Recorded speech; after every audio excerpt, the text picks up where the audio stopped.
Hi, I'm Tony. I'm a security engineering manager. Our teams protect Google and its users from serious threats, usually government-backed attackers, coordinated influence operations, and serious cybercrime threat actors. I grew up as an Army brat. My dad was in the military and we moved around a lot. So I've always had an interest in security sort of generally. I got really hooked on international relations when I was in high school. I did a lot of Model United Nations, and that really sort of brought these two things together for me, the way that security works in the world. I come from a big family. I knew I was going to need financial assistance to go to college. And the Department of Defense provides a lot of educational opportunities that are tied to service. So this was a natural fit for me. I knew I was interested in this area, and this was going to provide a career path into something I was passionate about. I started as an intelligence analyst, but not focused on cybersecurity. I worked counterinsurgency for a number of years and sort of geopolitical intelligence issues. Eventually, as I looked and saw that the way that cybersecurity was starting to have an impact, both in our daily lives and in that world of international relations, I got more and more drawn to it. Transitioning into cybersecurity was a huge shift for me.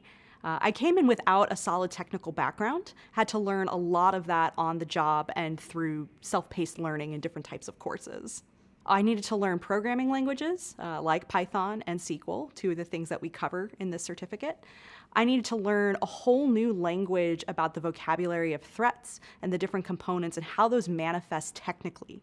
One of the things that I had to figure out very early in this journey is what kind of learner I was. I work best with a structured learning style, so turning to a lot of these online courses and resources that took this material and structured it sort of from first principles through application resonated very well for me.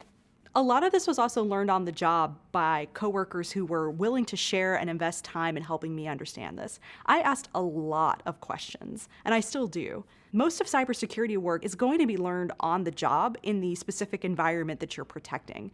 So you have to work well with your teammates in order to be able to build that knowledge base. My advice would be to stay curious and keep learning, especially focusing on your technical skills and growing those throughout your career. It's really easy to get imposter syndrome in cybersecurity because it's so broad, and mastery of all these different areas is a lifetime's work. And sometimes that imposter syndrome can shut us down and make it feel like, why bother trying to keep growing? I'm never going to be able to master this, instead of motivating us. So keep learning, push through that fear. The effort's always going to be rewarded. Technology is rapidly changing, and so are the tactics and techniques that attackers use. As digital infrastructure evolves, security professionals are expected to continually grow their skills in order to protect and secure sensitive information. In this video, we'll discuss some job responsibilities of an entry-level security analyst. So, what do security analysts do? Security analysts are responsible for monitoring and protecting information and systems. Now, we'll discuss 3 primary responsibilities of a security analyst, starting with protecting computer and network systems. Protecting computer and network systems requires an analyst to monitor an organization's internal network. If a threat is detected, then an analyst is generally the first to respond. Analysts also often take part in exercises to search for weaknesses in an organization's own systems. For example, a security analyst may contribute to penetration testing or ethical hacking. The goal is to penetrate or hack their own organization's internal network to identify vulnerabilities and suggest ways to strengthen their security measures. Think of it like this.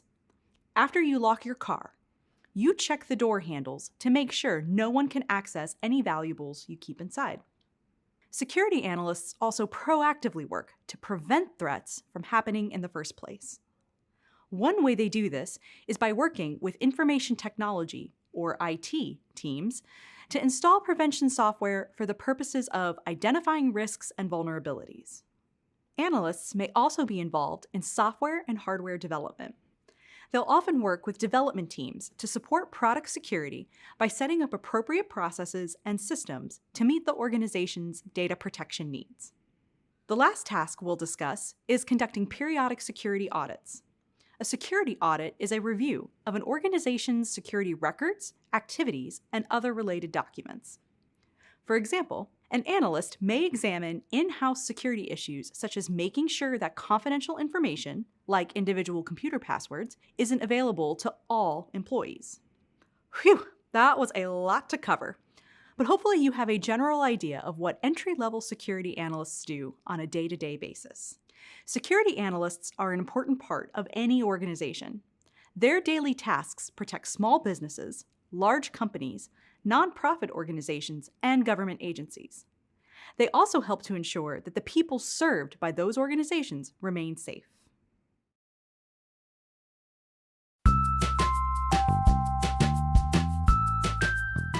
My name is Nikki, and I'm a security engineer at Google. I am part of the insider threat detection team at Google, so my role is more focused on catching insider threats or insider suspicious activity within the company. My first experience with cybersecurity was when I was interning at the aquarium. I learned a lot of network security there. They had a lot of phishing attempts, of course, at the aquarium. My manager was really focused on making sure that our networks were secure, and I learned a lot from him, and that really sparked my interest in cybersecurity. The main reason I chose to pursue a career in cybersecurity is just how flexible the career path is. Once you're in security, there's so many different fields you can dive into, whether it's through the blue team, protecting the user, or the red team, which is just, poking holes in other people's defenses and letting them know where they're going wrong.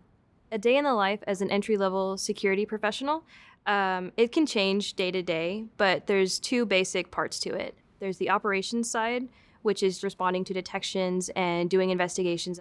And then there's the project side, where you're working with other teams to build new detections or improve the current detections.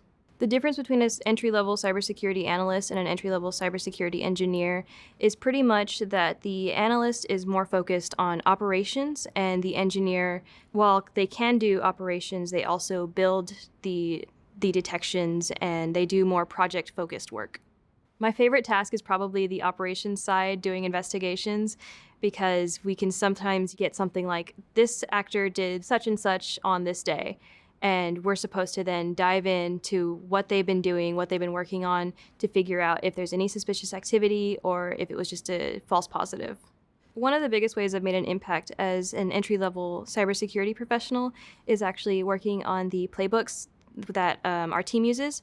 A playbook is a list of how to go through a certain detection and what the analyst needs to look at in order to investigate those incidents. I was really proud of those playbooks that I've made so far, because a lot of my teammates have even said how helpful they've been to them. If you love solving problems, if you love protecting user data, being at the front lines of a lot of headlines, then this is definitely the role for you. For any job, you need certain skills to be successful, and many of these core skills are transferable from one role to the next. No matter what job you currently have, you likely have many core skills already. Having a diverse background enhances your core skills, which means your personal experiences and perspectives are especially valuable. In this video, we'll discuss both transferable and technical skills that are particularly useful for a security analyst.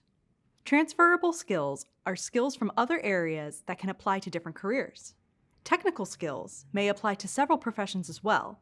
However, at times they may require knowledge of specific tools, procedures, and policies. Let's discuss some core transferable skills you may already have that will benefit you in a career as a security analyst. Communication is a transferable skill for a security analyst. They will often need to describe certain threats, risks, or vulnerabilities to people who may not have a technical background. For example, security analysts may be tasked with interpreting and communicating policies and procedures to other employees. Or, analysts may be asked to report findings to their supervisors so the appropriate actions can be taken to secure the organization. Another transferable skill is collaboration. Security analysts often work in teams with engineers, digital forensic investigators, and program managers. For example, if you are working to roll out a new security feature, you will likely have a project manager, an engineer, and an ethical hacker on your team. Security analysts also need to be able to analyze complex scenarios that they may encounter. For example, a security analyst may need to make recommendations about how different tools can support efficiency and safeguard an organization's internal network. The last transferable skill that we'll discuss is problem solving. Identifying a security problem and then diagnosing it and providing solutions is a necessary skill to keep business operations safe. Understanding threat actors and identifying trends can provide insight on how to handle future threats. Okay, now that we've covered some important transferable skills, let's discuss some technical skills that security analysts need to develop. A basic understanding of programming languages is an important skill to develop because security analysts can use programming to automate tasks and identify error messages. Like learning any other language, learning a programming language may seem challenging at first. However, this certificate program assumes no prior programming experience, so we'll start at the very beginning and provide several opportunities for hands-on practice with languages like Python and SQL. Another important technical skill is knowing how to use security information and event management, or SIM, tools. Security professionals use SIM tools to identify and analyze security threats, risks, and vulnerabilities. For example, a SIM tool may alert you that an unknown user has accessed the system. In the event of an unknown user accessing the system, you may use computer forensics to investigate the incident. Now, let's discuss computer forensics. Similar to an investigator and a forensic scientist working in the criminal justice system, digital forensic investigators will attempt to identify, analyze, and preserve criminal evidence within networks, computers, and electronic devices. Keep in mind that you may already have some of the core skills we've discussed. And if you don't have the technical skills, that's okay. This program is designed to support you in learning those skills. For example, over the past 7 years working in cybersecurity, I've learned that security analysts need to have intellectual curiosity and the motivation to keep learning in order to succeed. Personally, I dedicate time on a regular basis towards learning more Python and SQL skills in order to meet the demands of the projects I'm working on. You'll get to learn about Python and SQL later in this program. As you continue this journey, you'll build the knowledge and skills you need to enter the security field.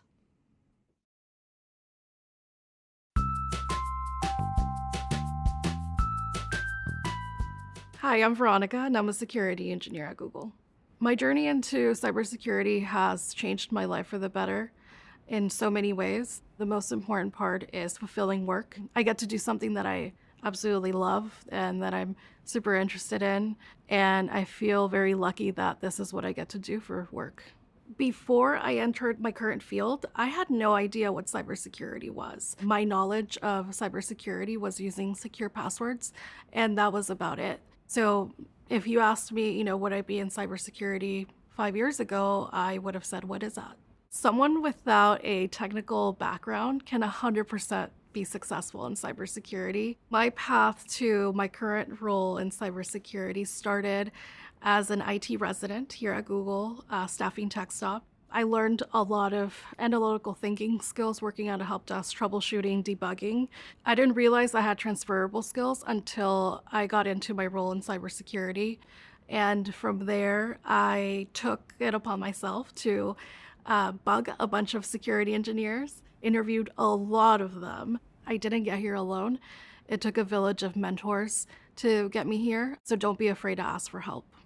I don't think someone needs a college degree to go into cybersecurity. Some of the brightest minds that I get to work with don't have a college degree, so I think that's one of the best parts about the industry. Looking back at my career, I wish I would have known that I don't have to check all the boxes, that I don't have to be an expert in the area to shoot my shot.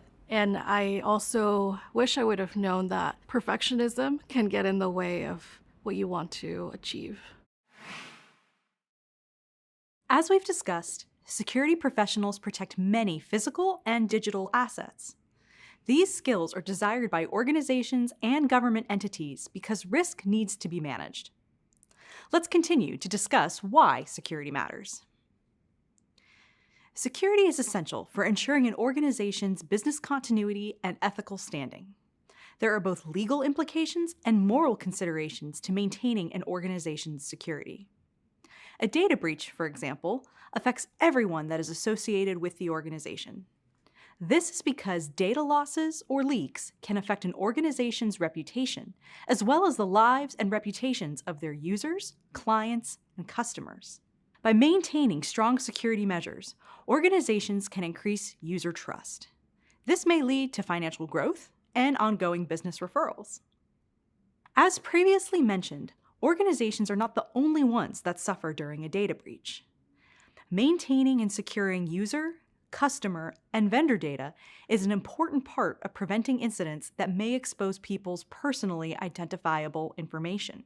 Personally identifiable information, known as PII, is any information used to infer an individual's identity. PII includes someone's full name, date of birth, physical address, phone number, email address, Internet Protocol or IP address, and similar information.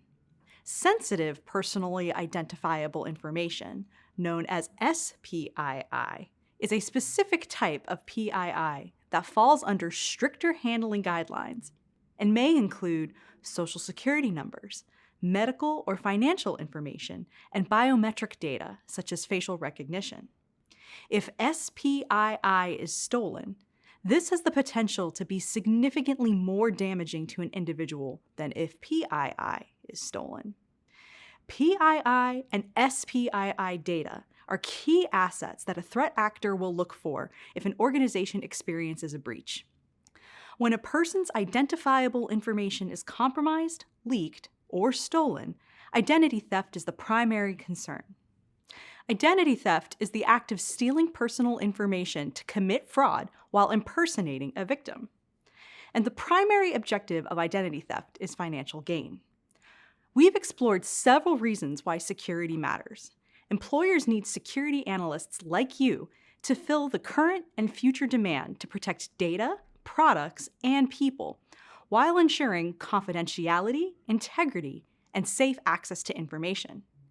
This is why the U.S. Bureau of Labor Statistics expects the demand for security professionals to grow by more than 30% by the year 2030. So keep learning, and eventually you'll be able to do your part to create a safer and more secure environment for organizations and people alike.